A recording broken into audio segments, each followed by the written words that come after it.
তুমি কোনো চিন্তা করো না, আমি তো মাত্র 3 মাসের জন্য ট্রেনিংয়ে যাচ্ছি। দেখবা যে দেখতে দেখতে কখন 3 মাস শেষ হয়ে গেছে তুমি ভাবতেই পারবা না। স্যার, ম্যাডাম ধান্দা করে। কি? এই কি হলো তোমার? এই না, তেমন কিছু না। আসলে আমি অফিসে যাচ্ছিলাম তো আমার ফাইলটা আনতে ভুলে গেছি, একটু আমার ফাইলটা এনে দিবে? ও, তার জন্য এইভাবে চিৎকার দেওয়া লাগে? আমি তো ভাবছি কি না কি হয়েছে। আচ্ছা বাবা, আমি এনে দিচ্ছি। ঠিক আছে, যাও। এই এদিকে। এই তুই আমাকে কি দেখালি? স্যার, ম্যাডাম ধান্দা করে। এই বৃষ্টি, তোর কি মাথা নষ্ট হয়ে গেছে? তুই আবল তাবল আমাকে লেখা দেখাচ্ছিস? স্যার বিশ্বাস করুন, আমি কোনো আবল তাবল কথা বলছি না। আমি যেটা বলেছি সেটা সত্যি। এই তুই যা বলছিস সত্যি বলছিস মানে? আমি তো এখন দেখছি সত্যি সত্যি মনে হয় তোর মাথাটা নষ্ট হয়ে গেছে। শোন বৃষ্টি, তোকে বলি, আর একটি বাজে কথা বলবি না তোর ম্যাডামের নামে। স্যার বিশ্বাস করুন আমাকে, আমি কোনো বাজে কথা বলছি না। আপনি যখন বাসায় না থাকেন তখন ম্যাডাম বাইরের লোক বাসায় এনে রুমে সময় কাটায়। কি বললি তুই? আবার বলছিস আমার স্ত্রী অন্য একটা ছেলেকে নিয়ে বাসায় সময় কাটায়? আরে বৃষ্টি, তুই কি ভুলে গেছিস আমার স্ত্রী মানে তোর ম্যাডাম তোকে নিজের ছোট বোনের মতো দেখে। তুই একটাবার ভাবলি না কার নামে কি বলছিস? আমি বুঝলাম যে আমার স্ত্রী অন্য একটা ছেলেকে নিয়ে সময় কাটায়, এমনও তো হতে পারে সেই ছেলেটা আমাদের কোনো আত্মীয়। তোকে আমি ভালোভাবেই বলছি, আর একটি বাজে কথা বলবি না তোর ম্যাডামের নামে। স্যার আমি জানি আপনি আমার কথা বিশ্বাস করতে পারবেন না, কারণ আপনি ম্যাডামকে অনেক ভালোবাসেন। কিন্তু স্যার, আপনাদের যদি কোনো আত্মীয়ই হতো তাহলে কি ম্যাডাম রুমের দরজা বন্ধ করে তার সঙ্গে সময় কাটাতো? দেখ, আমি মানলাম যে আমার স্ত্রী কোনো একটা ভুল করেছে, কিন্তু সেটা এমনও তো হতে পারে যে আমার স্ত্রী কোনো পরকীয়া নামক সম্পর্কে জড়িয়ে গেছে। কিন্তু তার মানে এই নয় যে তুই আমার স্ত্রীর নামে যা ইচ্ছা তা বলে যাবি। কিন্তু তার মানে এই নয় যে তুই আমাকে বলবি যে আমার স্ত্রী ধান্দা করে। এই তুই যে এসব বলছিস তার কি কোনো প্রমাণ আছে তোর কাছে? স্যার, আপনার স্ত্রী যদি পরকীয়াই করতো আর ওই লোকটি যদি আপনার স্ত্রীর পরকীয়া প্রেমিকই হতো, তাহলে কি যাওয়ার সময় প্রত্যেকদিন এতগুলো করে টাকা দিয়ে যেত? এই কি বলছিস? এতগুলো টাকা দিত মানে? হ্যাঁ স্যার, আমি যেটা বলছি সত্যি বলছি। ওই লোকটি প্রত্যেকদিন যাওয়ার সময় আপনার স্ত্রীকে অনেকগুলো করে টাকা দিয়ে যায়। আমি নিজের চোখে দেখেছি। আপনার বিশ্বাস হচ্ছে না? তাহলে শুনুন। এই শোন, তোর সার্ভিসটা না আজকে আমার সেই ভালো লাগছে। এই নে তোর পেমেন্ট, আর এই 500 টাকা তোর বকশিস। আজকে আসি, অন্যদিন আবার আসবো।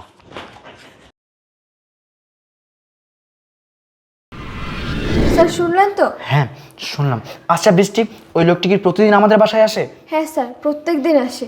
আচ্ছা ঠিক আছে, তুই যা বললি তা যদি সত্যি হয় তাহলে তো তোর কপাল ভালো, আর যদি মিথ্যা হয় তাহলে কিন্তু তোর অবস্থা খারাপ করে দেবো। ঠিক আছে, তুই তোর মতো কাজ কর, বাকিটা আমি দেখছি। এই এই নাও তোমার ফাইল। ও আনছো? ঠিক আর আছে। কাজের মেয়ের সাথে এত কি বলছো তুমি? ও তেমন কিছু না, বৃষ্টি বলতেছিল ওর নাকি 7 দিনের ছুটি লাগবে, তাই আর কি। আচ্ছা শোনো, তুমি তাহলে নিজের প্রতি খেয়াল নিও, আমি যাই। হ্যাঁ আচ্ছা ঠিক আছে।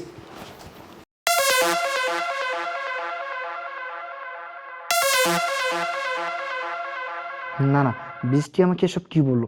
বৃষ্টি যা বললো তা কি সত্যি? আর বৃষ্টি বললো ওই ছেলেটা নাকি প্রতিদিন আমাদের বাসায় আসে। প্রতিদিন যেহেতু আসে তার মানে আজকেও আসবে। আমি একটা কাজ করব, আজকে অফিসে না গিয়ে বাইরে কোথাও লুকিয়ে থাকবো। যাই হোক, আপরটা 3 মাসের জন্য বিদায় নিয়েছে। এই 3 মাস আমি আমার মন মতো চলতে পারবো, আর যা মন চায় তাই করতে পারবো। এক কাজ করি, আমি আমার জানকে একটা কল করি। হ্যালো জান। হ্যাঁ জান, বলো। কোথায় আছো তুমি? আমি তো তোমার বাসার নিচে। তুমি না আমাদের বাসায় তাড়াতাড়ি চলে আসো, আজকে আমাদের বাসা একেবারে ফাঁকা। আচ্ছা জান, আসতেছি, ওয়েট। আচ্ছা। জান, এই তো আমি চলে আসছি। তুমি আসছো? তুমি জানো ওই আপরটা 3 মাসের জন্য চলে গেছে। তাহলে তো ভালোই হয়েছে, আমার আর প্রত্যেক দিন কষ্ট করে আসা লাগবে না। এই 3 মাস আমি তোমার সাথে ভরপুর এনজয় করব। আমি 3 মাসের আগে এ বাসা থেকে নামতেছি না। চলো যান, আমরা এখন একটু স্বপ্নের দেশ থেকে ঘুরে আসি। চলো। রূপা! আরে তুমি তুমি না ট্রেনিং এ গেছো?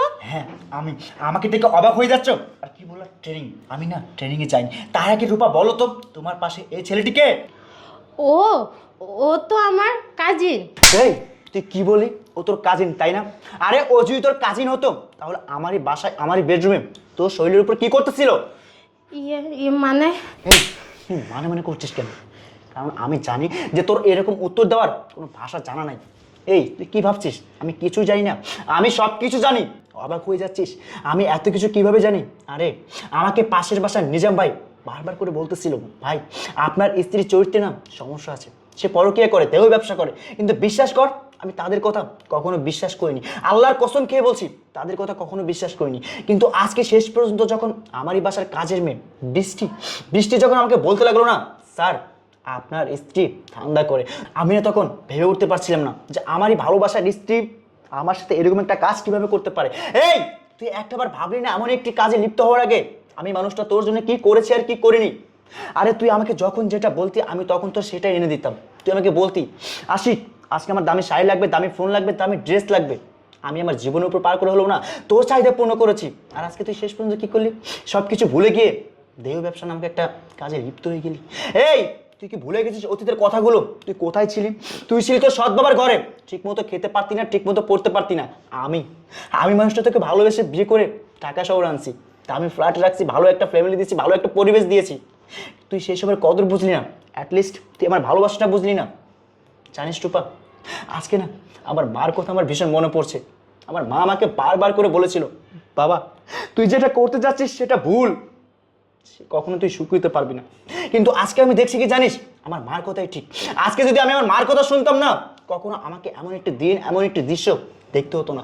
আমি এমন একটি দিন এমন একটি দৃশ্য দেখার জন্য না কখনোই প্রস্তুত ছিলাম না। তুই জানিস রূপা, আমি ছোটবেলায় আমি আমার বাবাকে হারিয়ে ফেলেছি, ঠিকমতো আমার বাবার চেহারাটা পর্যন্ত মনে নেই। আমার মা আমার বাবার তোর ভালোবাসা, স্নেহ, মায়া, মমতা সব কিছু দিয়ে না ছোট থেকে লালন পালন করে বড় করেছে। আমি আমার সেই মার কথা অমান্য করে তোকে বিয়ে করেছি। কেন বিয়ে করেছি তোকে? আমি তোকে ভালোবাসি, আমি তোকে বিশ্বাস করি, অন্ধের মতো বিশ্বাস করি, সেই জন্যই তো আমি তোকে বিয়ে করেছি।